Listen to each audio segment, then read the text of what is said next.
Ndeko Willy. Boninzoto, Mikoleleke Belé. Ouais, Mikoleleke Belé, ça c'est vrai. Donc, Yondo Beng ça a été. Na Bengi Olelo. Na Kasnaït. Ndeko Papita Malapoka Lelo, Toko Solola, en toute liberté, Penako Senga Keo, Fungula Motema, Oloba, Mabanzo, Mayele, Oyo Zaina Yango, Penako Pesa na Mboka na Kongo Pambate Lelo, Bato Musuba Kokanisa Mboke Kolimwa, Mboke Kosila, Mboke Kobunga. Mais kasi Ndeko Papi, Okoyi Lelo, santé, il y a majorité présidentielle, peut santé, il y a PPR2 et parti. Merci beaucoup. Dernièrement, je pense qu'il y a 2 ou 3 semaines, Tozala qui na Kingakati. Ok. Et c'est comme Mboka Yambaki, député puis sénateur, il y a majorité présidentielle. Tant que qui parole le local bosso à l'oba qui bazo senganga il vit l'actualité na l'oba.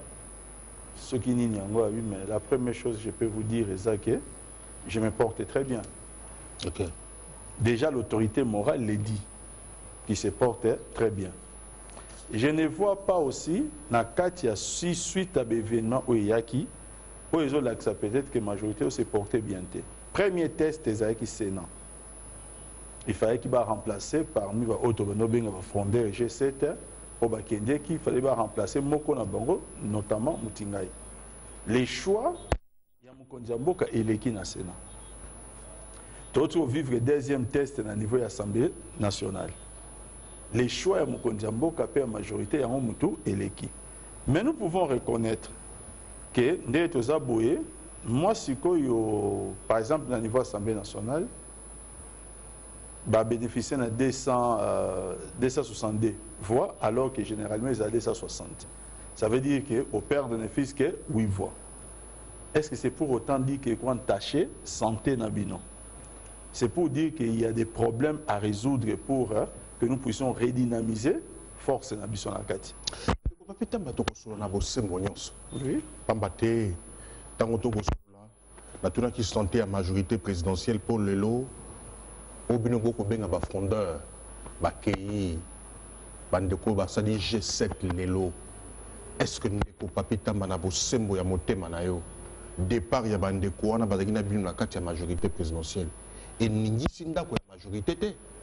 Na PCO et Yano, na lobby était de vivre en tout cas depuis le départ na Bango, ba acte significatif où il permettre de jauger, de mesurer niveau majorité de l'eau et ça qui veut comme balai na émission. Notamment surtout au niveau Assemblée nationale, G7 aujourd'hui ce n'est plus un secret pour personne, c'est rangé Simaya opposition. Ils ont tout fait pour que voter vote mon voter et ça la ndenge biso to lingela guité. Entre nous et les G7, c'est les G7 qui a échoué. Il ne faut pas tout placer problème dans le contexte où les gagnants vont être pris comme des défaités, comme Batouba Poli comme Batouba gagné. Non, Bango Batouba Poli. Mais il faut regarder ce que les contenus et le où est salaïque, Bango Balongwa majorité. C'est là que je dis, c'est se moquer du peuple congolais. C'est se moquer du peuple congolais, c'est vrai, Bino Madoubo Kolobayango. Mais est-ce que les lots de Kopapi Tamba, Yozali, Moto, Oyo, Yamayele, est-ce que départ, Yabandeko ya G7, la majorité présidentielle, les lots, quelque part, Bino Moko Pété, et pour la binoté, si jeu de réflexion, pour Nini Bato, Toagina Bango, to Vandaki Adri Malamopo, réclamation à Bango, Bato aussi, bien les deux zéro quoi est-ce que quelque part, Mandeko G7 Baza peine à raison par rapport à la réclamation Bandeko Sala? Pour ceux qui m'ont quelque part, moi je pense que c'est parce que G7 et Sénat Mokonzamboka, le Bamokonzamboka, quand même, la majorité. C'était Balongi. Ndeko Willy. Et là, on a un poste à détester, c'est à même Congolais n'a pas G. So ça la politique, et ça ennemi à la vérité. Politique, et ça monde d'abord ambition. Tant on le yoso ça la politique. Au comme un moment mon boy, au monique non, moment où il coquille pour n'aïna afficher ambition n'aï. Et donc, il faut empêcher de prendre des distances. Na batu oyo bozalaki na bango ezate. Mais sengel oza na bosembo. Et sengel olobake non, nazui distance na ngai pour mes ambitions personnelles. Il ne faut pas maintenant que banda ko kosa. Moni place mabe ezali. Osoki biso to longo eza parce que biso eza tellement bana malamu. Que to moni ke bazo kumba mboka na ndenge ya mabe, que de bazo kumbela mboka Kabila pour réviser constitution, de bazo kumba mboka Kabila au sala boy pour la troisième mandat nae. Vous savez parmi les G7 Natangelo d'abord Moutoumoko Azanakati, qui s'appelle Papa Nabiso. Parce qu'aujourd'hui, moi je dis G7 plus 1.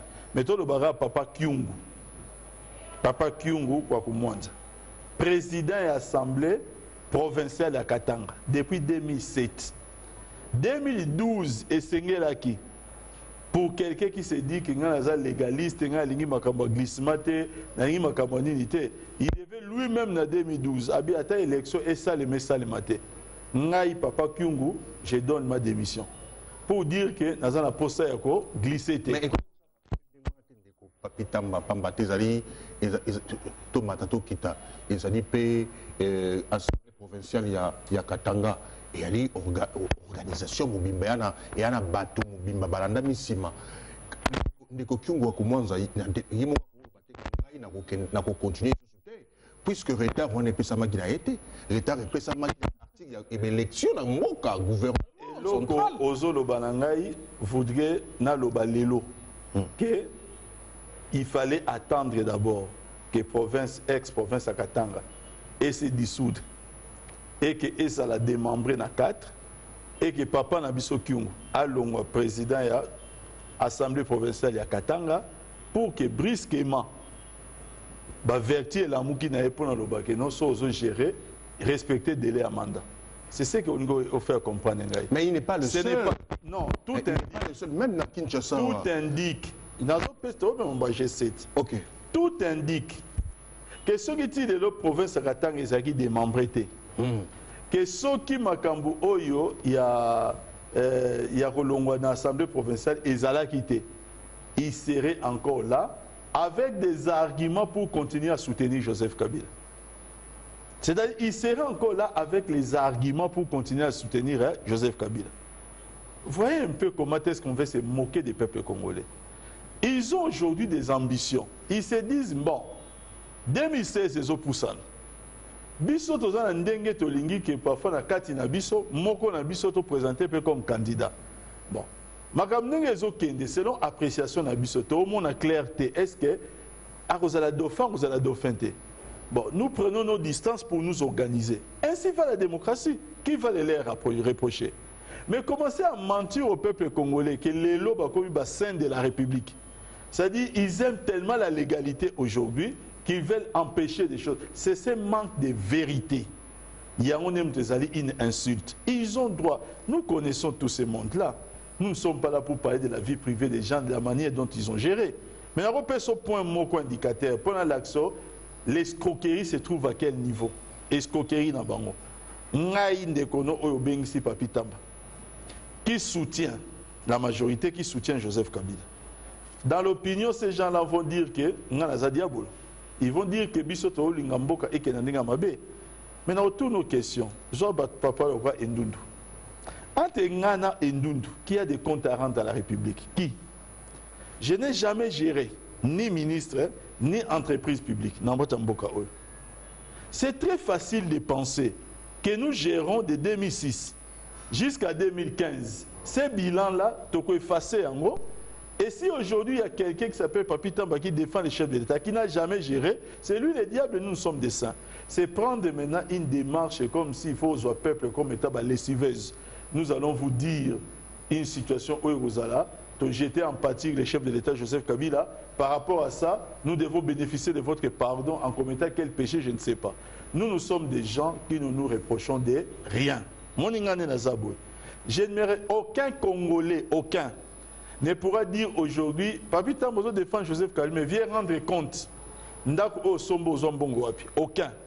Omotuka o somba o zombongo wapi? Aucun. Aucun Congolais va me dire que Papita Mba au Géraki et l'hôtel rend-nous des comptes. Je n'ai rien à me reprocher, mais je soutiens Joseph Kabila. Mais Papita Mba, Joseph Kabila bakoki kopimbela yo mpe droit wana te toya na démocratie. Mais lelo eloko mpe bato bakokonstate na bino bato majorité ezali bato bayaki na bino ensemble ntango bayaki na bino bokoloba te keno oyo kotolo boko ebukana to oyo liso toboka to amonaka bien te to oyo aza soki ndenge nini. Mais lelo mpo bango balongwe balobi que voilà biso continuité par rapport à ça autour basiko qui dit démocratie moto na moto a droit qu'on se décider sur oya lengi. Mais boni le komi na ba télévision bino kaka ba majorité présidentielle komi que bato na bango lelo bozolinga bo bimisa bango ko bango bandoki bino basanto. Non, je ne pense pas que la majorité officiellement communique de cette manière. Omoni Olingo Lingate, je vais vous donner un cas, une théorité. Parlons de quelqu'un comme le gouverneur Moïse Katumbi. Le gouverneur Moïse Katumbi a géré Katanga pendant 9 ans, 8 ans et demi, presque 9 ans. Okay. Nous étions là, notamment Ngaï Papi Tamba, parmi les gens à certains moments à défendre ou son bilan ou son action.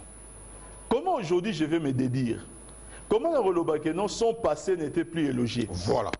Ça veut dire que Ngaï Moko Moutali Bosope, Nazo Mizong Selape, Mabe Ngaï Moko. Mais je veux dire que je ne suis pas d'accord avec lui. Non pas sur sa gestion passée, que moi, qui n'étais pas aux commandes, n'a pas pu assumer seulement en termes de soutien. Mais lui-même, Oyo, Azaraki na commande, Azaraki dans l'action, il veut se dédire pour maintenant commencer à parler d'autres choses. Vous trouvez sérieux? Bota la lettre à démission du gouverneur Moïse Katumbi. Entre nous. Vous avez sérieux aujourd'hui qu'il reprenne pour son compte, bah propos tenus même par Thierry Michel, auto ebibiso nyon sokaza mutumoko, aingosel mambo milinga na kachamboka na biso. Alors pour qui roule-t-il? Pour qui roule-t-il? Aujourd'hui, depuis qu'il a posé sa lettre de démission, est-il en contact des Congolais? Ou est-il en train de faire le tour du monde pour aller parler avec des forces obscures? Je ne suis pas d'accord avec lui. Non pas par rapport à son passé que j'ai défendu. Le passé que j'ai défendu, à quelques moments, je ne peux pas me dédire. J'ai été parmi les gens qui l'ont défendu dans l'épisode Mouyambo. Okay. Et j'étais parmi les gens qui l'ont même personnellement conseillé. Non, je pense que vous devez essayer de réconcilier avec Mouyambo. Et c'est passé-là. Je ne vais pas aujourd'hui, je ne serai pas crédible vis-à-vis de l'opinion. Mais je vais seulement dire qu'il doit assumer Babiloko Oye à Géraki et puis deuxièmement qu'ils disent la vérité au peuple congolais que voilà, moi j'ai géré les Katanga. En ayant géré les Katanga, je pense que je peux gérer la République démocratique du Congo. Je vais postuler comme candidat. Je vais prendre mes distances avec la majorité parce que je ne vois pas clair dans l'histoire, il y a dauphin. Il serait plus potable un tel discours. Mais commencer maintenant à viser la personne du chef de l'État et à lui prêter des intentions. C'est là que nous disons, de façon assez claire, nous qui sommes des kabylistes dans l'âme, le problème n'est plus un problème de son argent. Ce n'est plus un problème de relations que nous avons pu avoir. Ce n'est plus un problème de relations qu'on peut encore avoir. On n'est pas d'accord avec la personne. Mais nous croyons à la révolution et la modernité. Et par rapport à la révolution et la modernité, nous avons soutenu ceux-là qui ont accompagné la révolution et la modernité. Et nous continuons à les soutenir. Vous prenez vos distances, nous devenons des adversaires politiques. Mais nous ne sommes pas des ennemis. Nous continuons à faire les tours de toutes les télés. Okay. Pour dire aux gens que vous mentez. Vous avez d'autres ambitions. Arrêtez de mentir. Voilà. Bandeko baboningo balandi émission bosolo pe bosembo sika bokota la biso na mokili movimba lelo na poko lelo to ya mindeko Papi Tamba ya majorité présidentielle to koloba pambate plateau na biso ezaka pona bato ya opposition karaté majorité te société civile te pona bato banso. Il est d'abord congolais ndenga zo ko réfléchir to ko kama banzo na ndeko Papi Tamba kasi lelo de Cambote. Mais beaucoup de monde a que Congo mboko et que bato ba fanda na formant un dialogue moko eko pesa motonyo surtout ndingisa ya koloba bosembo ya kotala na elongi ko ba ke biso ba congolais to ani na problème eyo mais to fanda to bongisa ba problème na biso. Oui, bi ngai je note des choses par rapport à la question Oyotuni. On a noté des choses. La première, parlant ces mains à G7 plus 1 plus le gouvernement Moïse Katumbi, il demande la table ronde. pour moi, c'est une formule de dire que, bon, voilà, s'il y a des problèmes, dialoguons. Table ronde, bon, il avait sa propre conception à Moana. Je note aujourd'hui que, voilà, l'INC va partir, non, nous voulons dialoguer autour de la CENI. Je note que cette volonté cachée existe, mais il y a des éléments qui bloquent. Les hommes politiques ne sont pas là pour donner des... ou commencer à repérer ça, raison. Pourquoi vous n'arrivez pas à une fin? Le problème qui est là, c'est que nous devons, nous de la majorité, montrer la bonne foi et pas à battre au bazana bisoté. Il y a l'intérêt à dialogue. Que l'intérêt à dialogue, et c'est l'autre côté, et question au bout de mito. L'opposition doit montrer la bonne foi que nous voulons faire avancer le pays. Nous ne sommes pas que fixés sur la personne de Joseph Kabila.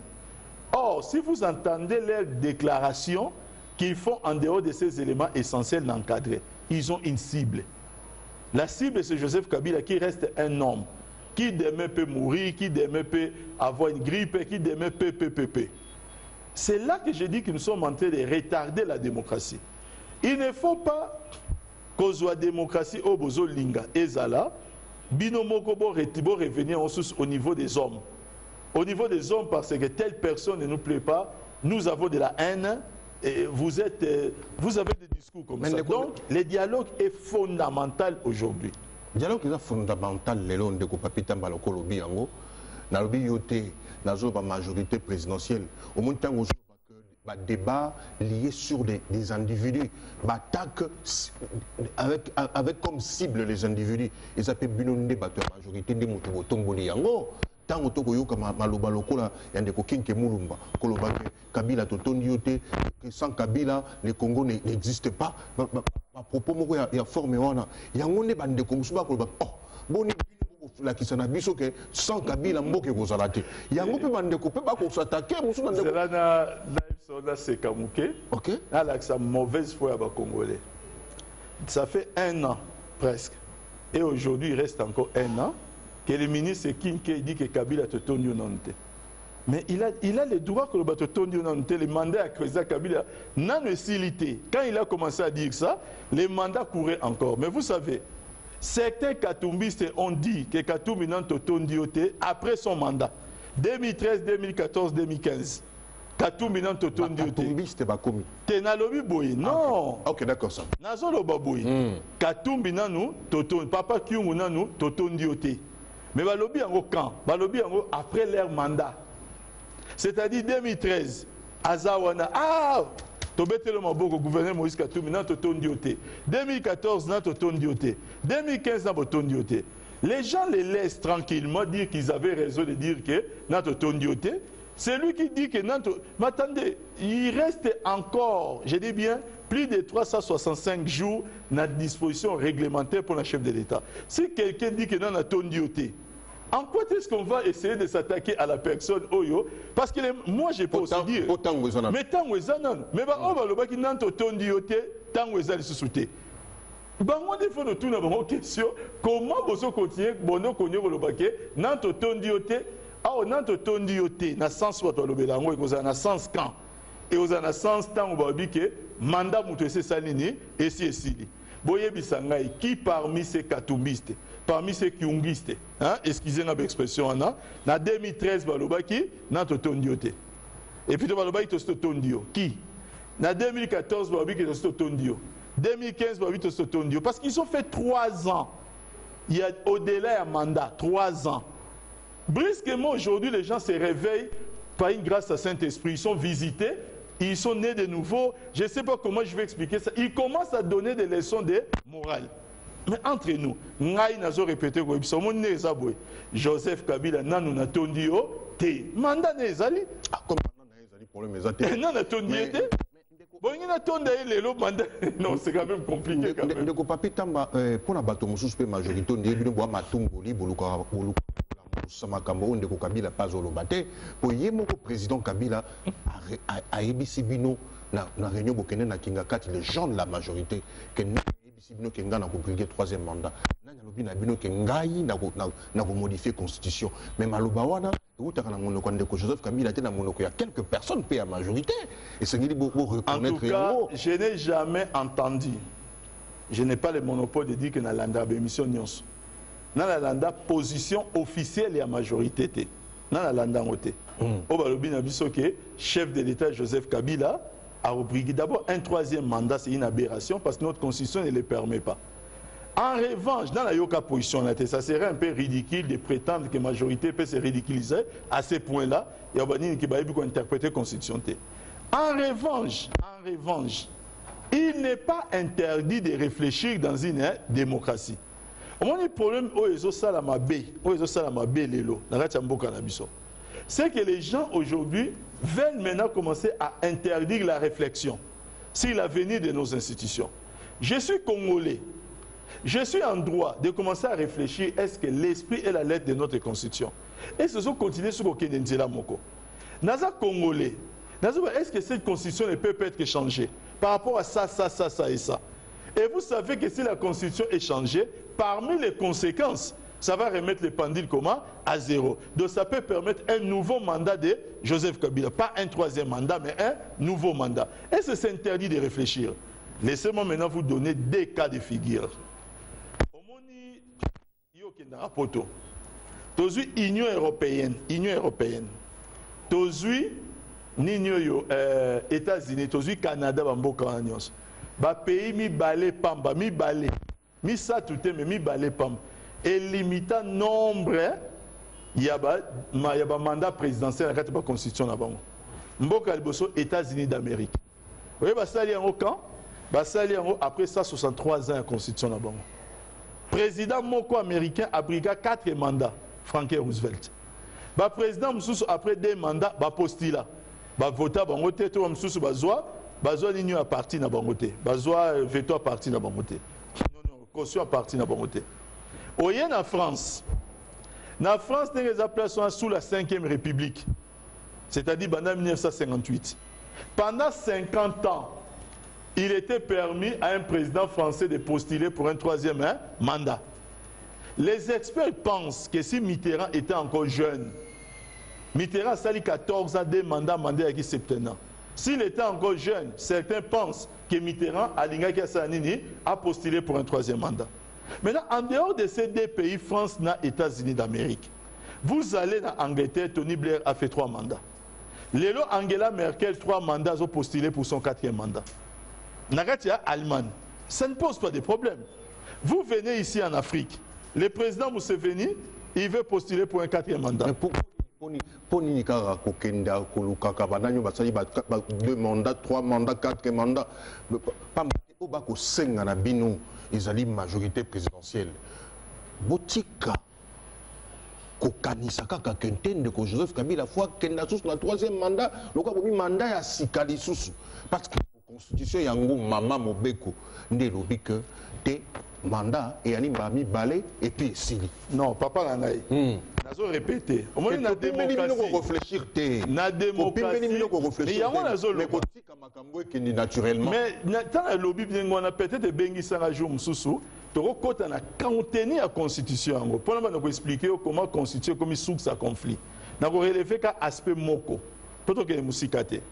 Constitution de Tchad en 2006. Et le lobby Nabiso était à partir de 2010, je crois.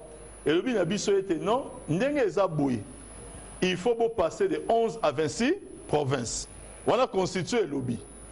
Tant constitué, il faut passer de 11 à 20, donc 25 provinces plus la ville de Kinshasa, 26 provinces. Si Koyo, le cas de élire Sénat en 2007. Toi, élire déjà Sénat, si base la réalité à les 26 provinces. Sénat autozango lelo. Eza élu na base à 26 provinces, c'est-à-dire 108 membres. Dans 108 membres, on a 4 membres par province à 25, et ça lit combien? Ça lit 100, plus 8 dans la ville, il y a Kinshasa, et ça lit combien? 108. Donc, comme en 2010 ou 2009, si je m'abuse, loi organique au Essengeli Sikoyo est amené des membres pour passer dans 26 provinces, tout tient on est cicaté. 2011, on est cicaté. 2012, on est cicaté. 2013, on est cicaté. 2014, on est cicaté. 2015, on est musika. Tant que on est musika, yoka mamindondo et komi et belé belé. Non, on sera aspect moko. Est-ce que cette constitution suit encore les pas? Parce que Mindondo ils ont fait ça lelo et comment on fait ça? Difficulté mais interprétation de la constitution en certaines matières. Hollandais qui même il fallait cour suprême de justice et cour constitutionnelle et intervenir pour le Kambouya, commissaire spéciaux. Et ça cause de départ il y a homme politique cause il y a moi crise à m'embaucher cette fois gouverner Moïse Katumbi. Si maintenant je suis congolais, j'ai dit que moment a réfléchi en toute liberté parce que ce qui est interdit dans une démocratie, c'est exactement d'interdire. On ne peut pas interdire à quelqu'un de réfléchir. Je n'ai pas besoin d'attendre que le président Kabila Moutou aya koloba. L'élo des États-Unis d'Amérique, l'élo dans Zolobaboy. Certains Américains commencent à réfléchir. Baron Moutou a deux questions. Un, Bill Clinton, a-t-il pouvoir, il avait 52 ans. Est-ce qu'il n'avait pas encore de l'expérience pour mandat à 4 ans? Est-ce que Bill Clinton n'avait pas encore de l'expérience à transmettre au peuple américain? Alors qu'il était encore jeune, en politique à 52 ans, on est jeune. Les autres s'interrogent. Est-ce que Obama qui va laisser les pouvoirs à l'âge de 54 ans? Est-ce qu'il n'aura pas d'abord expérience européenne américain? Pourquoi qu'on empêchait y? Alors que Bango, Bameta qui limite 63 ans, à 63 ans après, aujourd'hui, en moins de 65 ans, il réfléchit déjà pour remettre en cause l'imitation de mandat. Il y a 22e amendement. En France, depuis même 2008, il y a quelqu'un qui l'a initié, Arnaud Montebourg. Plus Mamissous, il ne va pas passer dans la 6e République. Baza contre le fonctionnement du bureau comme sous pays comme la France. Ils ont la constitution, ils ont 226 ans. 226 ans.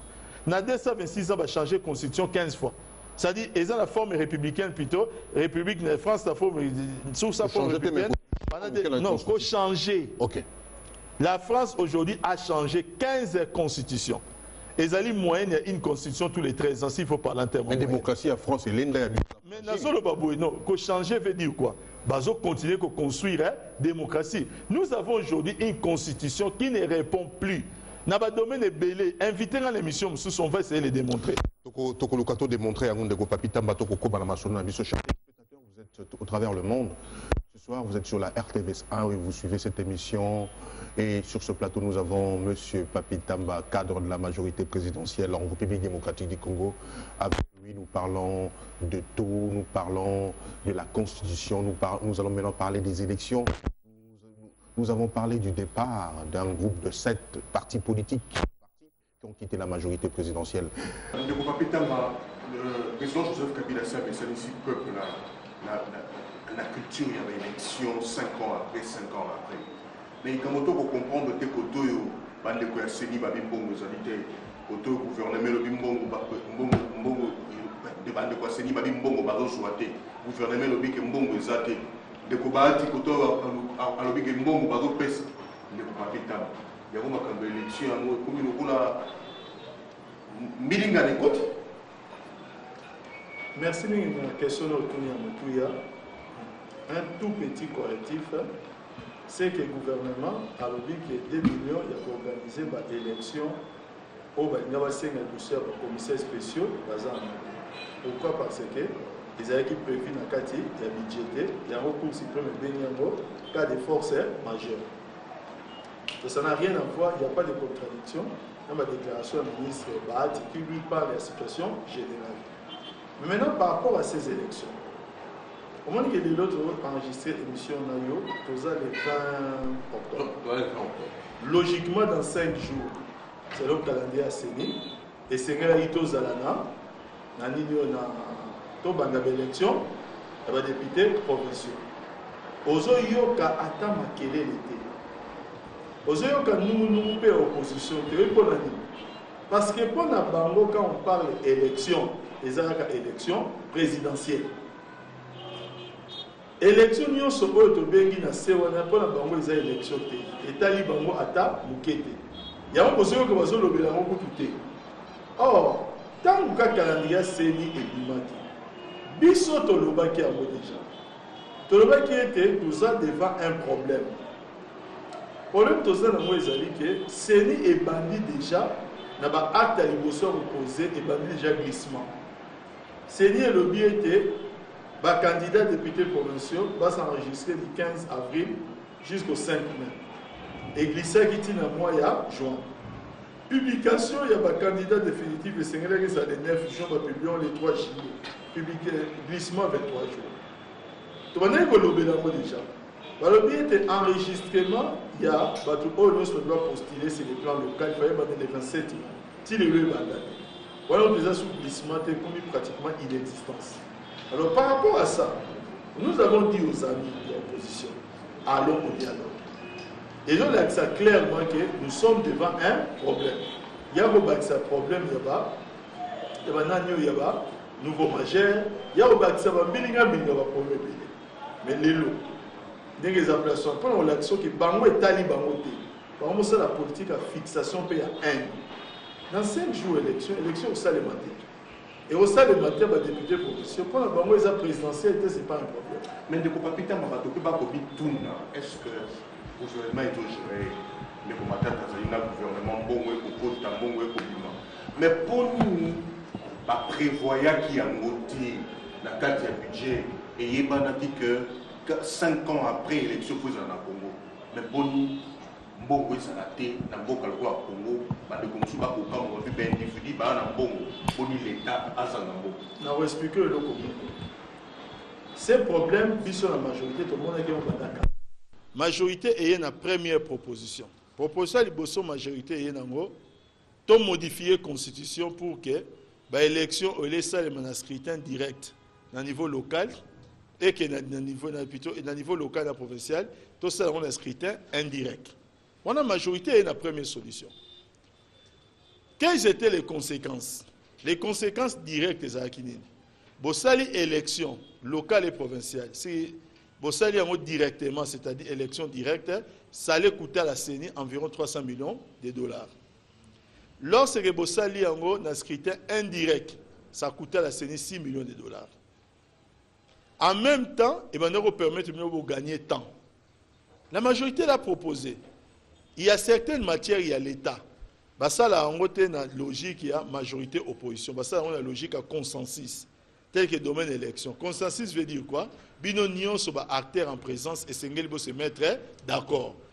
On ne s'est pas mis d'accord avec l'opposition. Majorité est proposée en 2014. Membre identification et population. Vous avez vu ce qui majorité est proposé qui est Salemaki. Maramulelo va soulever un nouveau majeur et il s'est présenté. Parce que les gens oublient que dans notre pays, c'est chaque jour qu'il y a un nouveau majeur. Nouveau majeur, on a bien une élection. Bobi Kembo a enrôlé un nouveau majeur, par exemple pendant 30 jours. Mais l'élection au salle est 32e jour. Mais oh, il y a commis 18 à 18 à 31e jour. On a le droit de voter. On a le droit de saisir le coup constitutionnel. Donc nous sommes devant des situations où la majorité avait proposé des solutions pendant longtemps. L'opposition, quand il parle, il y a une élection dans le Canabiso. Il ne parle qu'à l'élection présidentielle. C'est ça les problèmes. C'est-à-dire qu'ils ont une fixation et puis une haine sur la personne à Joseph Kabila que nous n'arrivons plus à comprendre. Ok. Donc, on va peut-être demander que les moqués na souka émission na biso ya poko alelo bosolo pe bosembo. Donc, on va peut-être demander que est-ce que Elikia ezal na ba Congolais baso ba kota la biso que majorité motema malamu ezali que élection salama processus surtout qui na ndenge ya bosembo boboto pour Congo evanda kimia. Na webse loko moko chef de l'état lobai na biso tant on a Kingakati dernièrement abi na biso senge to se préparer na biloko mine et loko liboso to se préparer nango ba élection et loko liboso abi bo se préparer pour la élection et loko mi balé et senge to se préparer nango ezali dialogue bo se préparer pour la dialogue et loko mi ça tout se préparer pour la paix kimia. Tout l'ingi l'élection, il y a mindondoté. Tout se préparer pour la kimia, c'est-à-dire il faut que après dialogue ici, il faut qu'il y ait une concession, tout se préparer dans et là comme il Abi, c'est l'homme le meilleur enseignant de la République qui parle. Abi, nous voulons la paix. Mais ceux qui s'y vont imposer la guerre, alors nous sommes prêts. Autres se préparer dans la paix. Quand il parle comme ça, c'est l'homme le meilleur enseignant de la République. Ayeko révéler biso lisusu ou bien komeka ko zongisa biso lisusu na iloko to bosanaki. Makambo nyonso ezoleka oyo abi ezo rappeler M23. Moni M23 tango babandaki. Boyoki ka un bonjour, certains colonels, certains majors, bazo qui peut à poste à commandement armé, ba déserté ba qui est contre Mboka na biso ba rejoindre M23. Mais aujourd'hui c'est un vieux souvenir que nous avons bâti. Donc nous allons resserrer nos rangs autour de Joseph Kabila au niveau de la majorité pour nous battre afin de résoudre les 4 problèmes au Ndenge Tolobi. Ndeko papita mbaka komi na suki émission poko lelo nalingi opesa liloba motema na peuple congolais na bandeko banso oyo mpona bango babungisi eliki ya mpona Congo bakomi oluka bakoma lokola to komona bandeko bakolongwa Syrie bakokendaka mikili ya poto biso oyo na Congo est-ce que eliki ezali ke mboka na biso maso makotamba malamu mboka na biso eliki ezali to manifester bonne foi to céder na perte omoni le loko moko opposition a koti salamité mabatu anga koti sabatu ko banga tel que lelo même qu'on réfléchir ya koloba kemba nga personnellement na moni qu'il faut to senga référendum pour le changement de constitution les gens ont peur de dire ça qu'on réfléchir batu baza na peur mususu ko réfléchir dans tous les sens non nous devons être des hommes libres aimant ce pays. Et nous devons total à Makambu, sans regarder la personne Joseph Kabila, total à où est-ce que les choses sont rationnelles pour faire avancer Mboka na biso. Les choses vont très bien se passer, il n'y aura pas d'hécatombe en 2016. Ndeko Papitamba, Totonjo Botondi, Lengo Ndimaki, Koya, pour participer à l'émission Bosolope Bosembo ya Poko Lelo. Totonjo Botondi, merci Mingi na Bandeko, Basugi Biso, l'équipe technique, Ndeko José Isso, Ndeko Hervé, Ndeko Titi na réalisation, puis dans le cadre de Kitoko. Africa na palace ya biso na poko lelo ndeko papita manito sisi na kosenga yo